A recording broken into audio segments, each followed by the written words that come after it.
Hi, I'm Dr. Joe Niamtu, LoveThatFace.com. We get a lot of requests on the internet for various situations, and one of the things that we get a lot of requests for, see a lot, are people that have had fat injection and they either have complications or it's gone wrong or it's asymmetric and they want to try and lessen the problem or reverse the effects. And you know, fat is in the right hands, it's a good treatment. I have a lot of friends that love doing fat injection. I used to do a lot of it. I'm not a big fan of it now because I think that fillers are so predictable, and also because I see a lot of complications from fat injection. So I'm not saying it's good or bad. That's up to the doctor and the patient, but I am saying that there are a lot of people that have problems from asymmetries and various situations where you have fat gone wrong. So we're going to look at a couple ways that we reduce this. I have one patient who presents with asymmetry where she has excess fat here and a big glob down on her lip, and we're going to show you how we take that out. Thank you, and for more information visit LoveThatFace.com.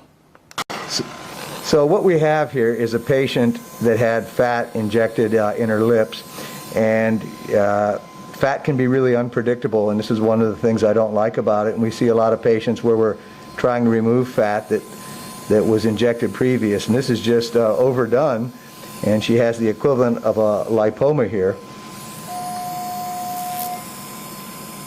So you can see that as we remove the mucosa, that's the fat that was injected in the lips, and we're going to remove some of this.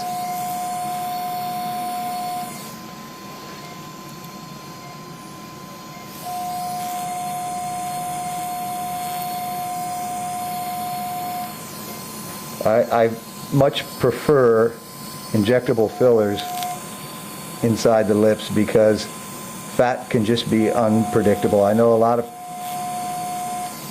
of people like it and do well with it, but we see enough patients that have problems with it that if you want to make it go away, it's just pretty hard. So what we're going to do now is close that up. So this patient had fat injection somewhere else, I believe in the East Coast, and she has this area on her lip that is, this is what I don't like about fat. It can be unpredictable, and she has a big swelling here of fat. So we're going to do a little bit of micro liposuction, and we've just made a little dent with a scalpel blade, a little small incision, and we're going to suction some of the fat out of this area and hope that we can get this recontoured. And this is why I like fillers for this, because you can add to them, you can reverse them, and you don't have this type of problem. So that's